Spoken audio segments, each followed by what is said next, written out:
Your questions, my answers on beekeeping. Today's question is, what do you think of horizontal hives? So if you're just getting into this and you don't know what the heck it is I'm talking about, usually when we're talking about beehives, what we're talking about is the Langstroth hive, which is the vertical boxes that you see. And they use the standard frames and that are used in most types of beekeeping. That is the Langstroth hive. But there's another design that is the horizontal hive, and I don't have any horizontal hives, but I have a couple friends that do have horizontal hives. And the benefits of horizontal hives are basically as follows. If you are a weaker person, and by weak, could be injured, could just be don't want to deal with it type thing, or old or female. And I say that way because, like, for instance, I have a colony out there right now that is literally 8 feet tall. And those top boxes are going to weigh 80 pounds when it comes harvest time. And I've got to do that. I got to move that on a ladder. So, like, weak, if you can't sling 80 pounds over your head, then I don't know if that necessarily makes you weak, but I'll tell you this, it's a workout when I go out there to do that one hive, and I got another one that's about 6 feet tall, and I'm 5'11", so, well, it's probably about 6.5 feet tall now that I think about it, but regardless, when you're talking about the higher end of productivity,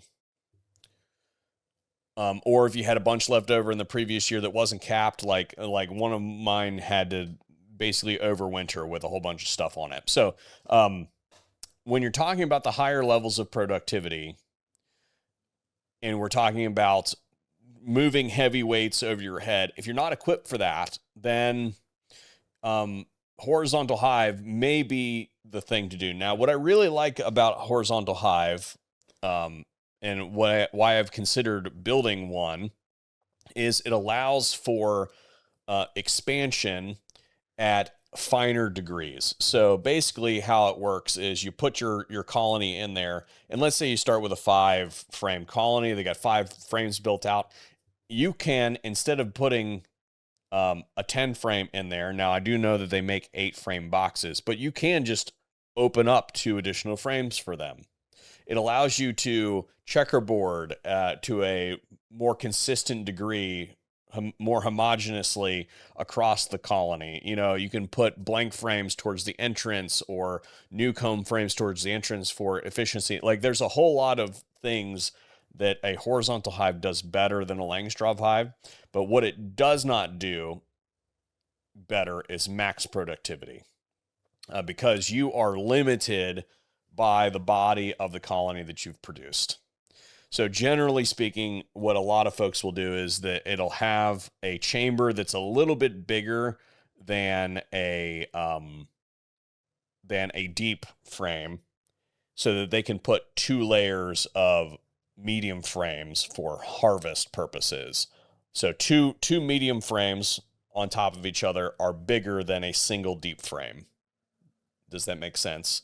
So you need the space for 2 of them if you're going to do it that way. So a lot of folks that do horizontal hives build their own. So if you're rolling your own horizontal hive, then that's kind of like how you would go about it. And you'd have multiple entrances for different purposes. And it also allows for you to do nukes in the actual hive. So let's say, for instance, you've got a hive that you want to split.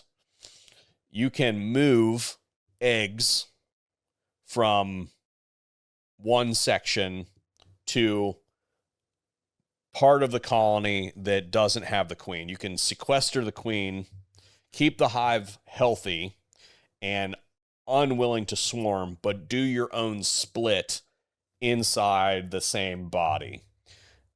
So you get like you can basically, how to put this, you can do splits earlier in the year in my latitude, because you get the temperature benefits of the full colony with the because we generally have drone emergence before the weather is really fit for like walkway splits and stuff like that. So you can do multiple walkway splits in the same colony body if you want to, simply by moving a partition and hard blocking off those and putting eggs in the center. So there's a lot of things that you can do with a horizontal hive that you can't as easily do a with a Langstroth setup. But if you're going for max honey production, then you're going to go Langstroth, because I don't care how big you make your horizontal hive, you are not going to be able to just throw boxes. Once